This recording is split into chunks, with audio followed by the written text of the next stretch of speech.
ଭାରତ ମାତା କି ଜୟ, ବନ୍ଦେ ମାତରମ୍। ମୁଁ ଆଜି ଅଙ୍ଗନବାଡ଼ି କର୍ମୀଙ୍କର ପ୍ରମୋସନ୍ କଥାକୁ ନେଇ କିଛି କହିବାକୁ ଯାଉଛି।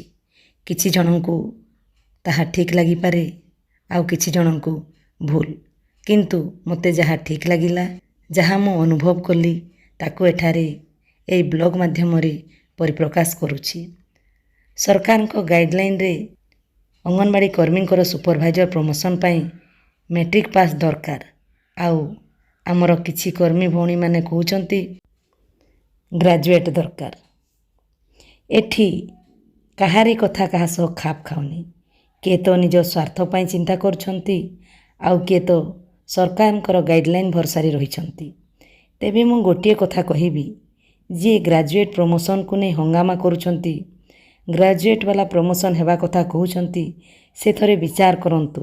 ଯେତେବେଳେ 1975ରେ ଅଙ୍ଗନବାଡ଼ି କେନ୍ଦ୍ର ହେଲା, ମ୍ୟାଟ୍ରିକ୍ ନଥିଲା, ସାମାନ୍ୟ 4-5 କ୍ଲାସ୍ ପଢ଼ିଥିବା ମହିଳା ଅଙ୍ଗନବାଡ଼ି କର୍ମୀ ହେଲେ, ନିରକ୍ଷରମାନେ ବି ସହାୟିକା ହେଲେ। ଧୀରେ ଧୀରେ ସମୟ ବଦଳିଲା, କାମ ବଢ଼ିଲା। 1997-98 ବେଳକୁ ଆସିଲେ ମେଟ୍ରିକ୍ ପାସ୍। ଆଉ ସେ ସମୟର ମେଟ୍ରିକ୍ ପାସ୍ ଏତେ ସହଜ ନଥିଲା, ବହୁତ କଷ୍ଟ କରିବାକୁ ପଡ଼ୁଥିଲା।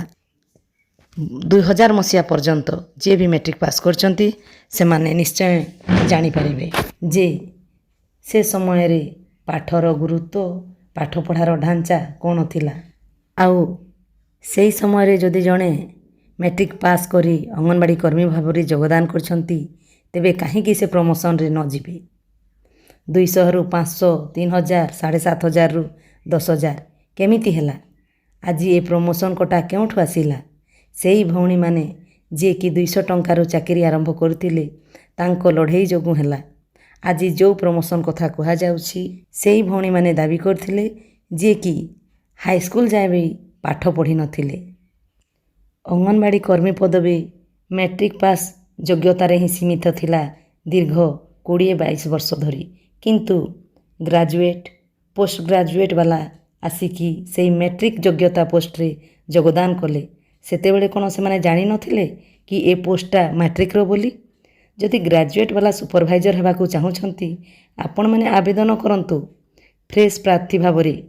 କିମ୍ବା ଅଙ୍ଗନବାଡ଼ି ଚାକିରି ଯଦି ଛୋଟ ଲାଗୁଛି, ଦରମା ଯଦି କମ୍ ଲାଗୁଛି, ନିଜ ଯୋଗ୍ୟତା ଅନୁଯାୟୀ ବଡ଼ ଚାକିରି କରନ୍ତୁ। କାହିଁକି ଅନ୍ୟ ଉପରେ ଦୋଷାରୋପ କରୁଛନ୍ତି? କୌଣସି ନିୟମ କାନୁନ, କୌଣସି ଗାଇଡ଼ଲାଇନ୍ କେଉଁ ଲିଡ଼ରମାନେ କରନ୍ତି ନାହିଁ, ସେଇଟା କେବଳ ସରକାର ହିଁ କରନ୍ତି। ଯାହାର ନିଜର ଯୋଗ୍ୟତା ନଥାଏ, ସେ ହିଁ ପର କାନ୍ଧରେ ବନ୍ଧୁକ ରଖେ।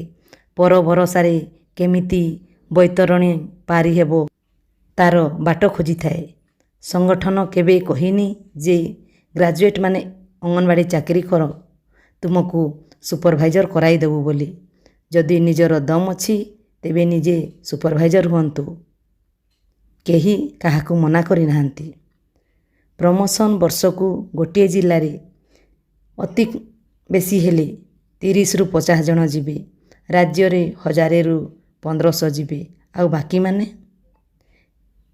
ଏଣୁ ଭଉଣୀମାନେ ମରିଚିକା ପଛରେ ଧାଇଁବା ତଥା ଅନ୍ୟକୁ ନୀଚ ଦେଖାଇବା, ସଙ୍ଗକୁ ଦୋଷ ଦେବା ବନ୍ଦ କରି ଚେଷ୍ଟା କରନ୍ତୁ କେମିତି ଆମ ସମସ୍ତ ଭଉଣୀମାନଙ୍କର ମଙ୍ଗଳ ହେବ। ବର୍ଷକୁ 1000-1500 ପରିବାର ଅଧିକା ରୋଜଗାରକ୍ଷମ ହେବା ବଦଳରେ ସମସ୍ତ ଅଙ୍ଗନବାଡ଼ି କର୍ମୀ ସହାୟିକାଙ୍କର ପରିବାର ଉନ୍ନତି ପଥରେ ଅଗ୍ରସର ହେବ।